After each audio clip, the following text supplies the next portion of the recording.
Halo Sobat Budaya, salam jumpa di channel Bambang Sugiyatno. Kali ini saya akan mengisahkan tentang Ronggowarsito, pujangga besar dari Keraton Surakarta. Ronggowarsito dengan pena emasnya mengguncang jagat sastra.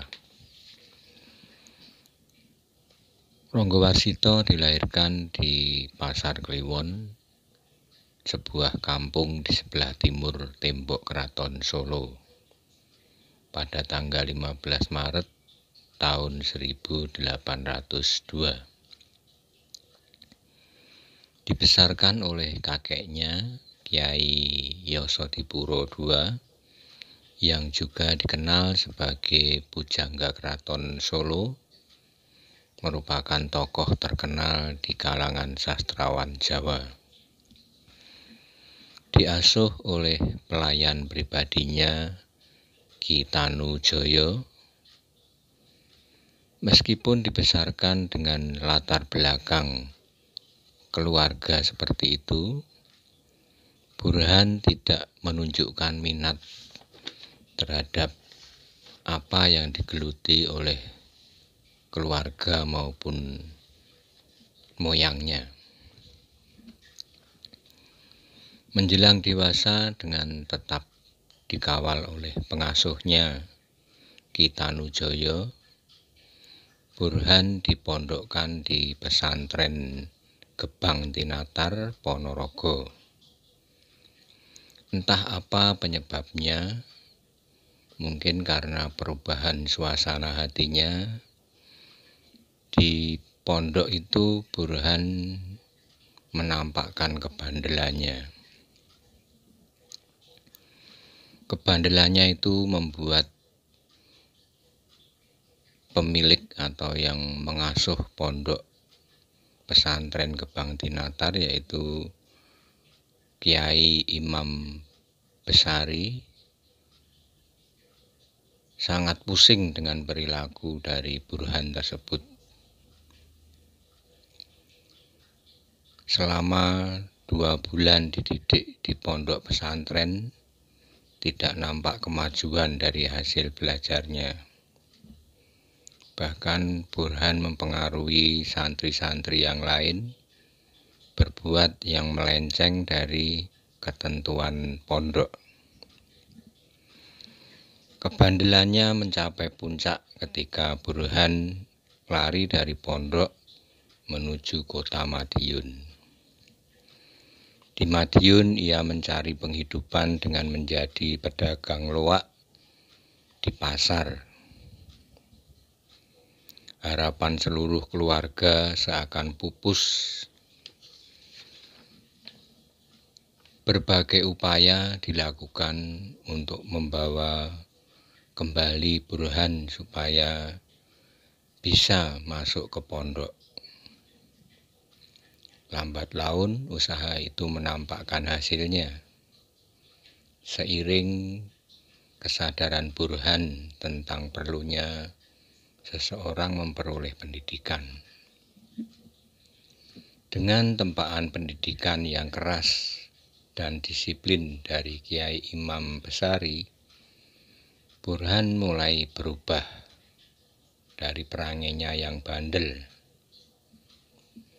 Bahkan karena kemauannya yang kuat, ia bisa menunjukkan prestasi yang melebihi teman-temannya. Ditandai dengan diangkat sebagai wakil Kyai Imam Besari dalam memberikan pembelajaran. Setelah 3 tahun Burhan menamatkan pendidikannya di Pondok Ponorogo, kembalilah ia di Pasar Kliwon untuk melanjutkan pendidikannya. Kali ini ia memperoleh didikan langsung dari sang kakek, Kyai Yasadipura II. Tak cukup dengan pendidikan tentang kesusastraan, ia juga dibekali pula dengan ilmu kejawen. Oleh kakeknya ia diserahkan kepada Pangeran Buminoto untuk dididik. Pada usia 17 tahun, Burhan diangkat menjadi abdi dalam keraton dengan pangkat Carik dan memperoleh nama baru Ronggo Pujangganom. Tak lama kemudian Ronggo Pujangganom melamar seorang gadis yang pernah ditemuinya di tengah pasar Madiun ketika ia menjadi pedagang loak di sana. Ialah Raden Ayu Gombak, putri Adipati Cakraningrat dari Kediri. Setelah melangsungkan pernikahannya, Ronggo Pujangganom memperluas cakrawala ilmunya dengan mengunjungi tempat-tempat di segenap penjuru Jawa Timur sampai Pulau Bali. Berdiskusi dengan tokoh-tokoh spiritual yaitu Tunggul Wulung di Ngadiluwih, kemudian Kiai Anjar Wirokonto di Rogo Jembangan, Rogo Jambi, ya, dan Aryo Anjar Sidolaku di Tabanan, Bali. Ia menuliskan semua catatan perjalanannya, juga membawa serta koleksi berbagai naskah kuno dari Bali. Memperoleh kenaikan pangkat menjadi Mantri Carik pada usia 20 tahun merupakan anugerah dari Sri Susuhunan Pakubuwono keempat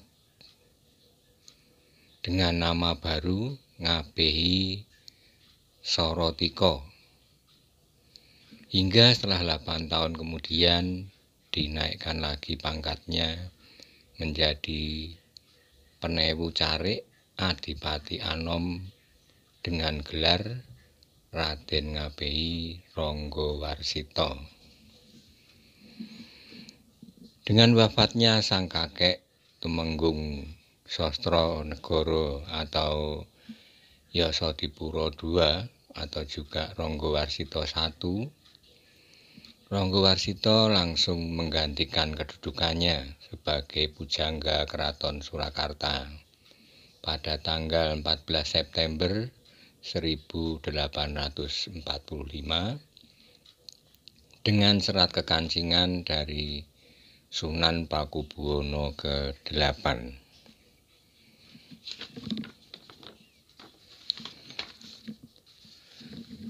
Sebagai catatan kecil mengenai riwayat Ronggo Warsito yang jarang menyinggung ayah kandungnya, ayahnya juga seorang pakar seni, khususnya di bidang tembang-tembang Jawa, mendapat pangkat Penewu Carik dengan gelar Ronggo Warsito II.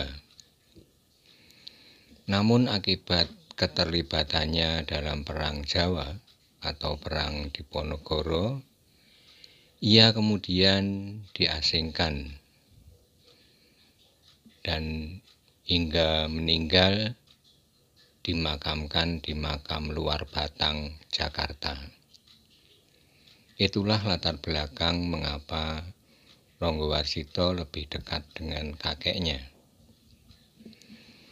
Adapun karya-karya sastra Ronggo Warsito yang terkenal antara lain Paromo Sastro, berisi pengetahuan tentang kesusastraan, kemudian Kitab Jayeng Boyo, merupakan karya pertama dari Ronggo Warsito, kemudian Serat Kolotido, berisi tentang sindiran terhadap penguasa dan pejabat yang korup pada masa itu.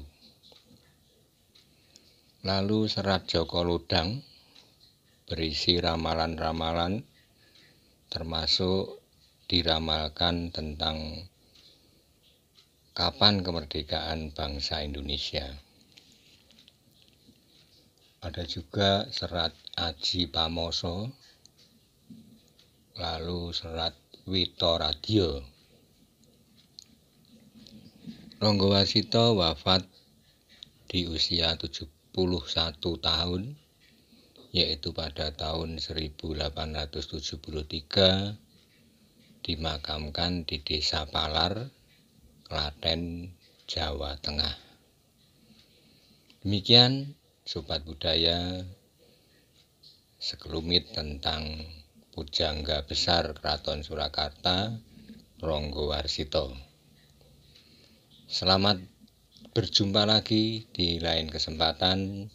Salam budaya.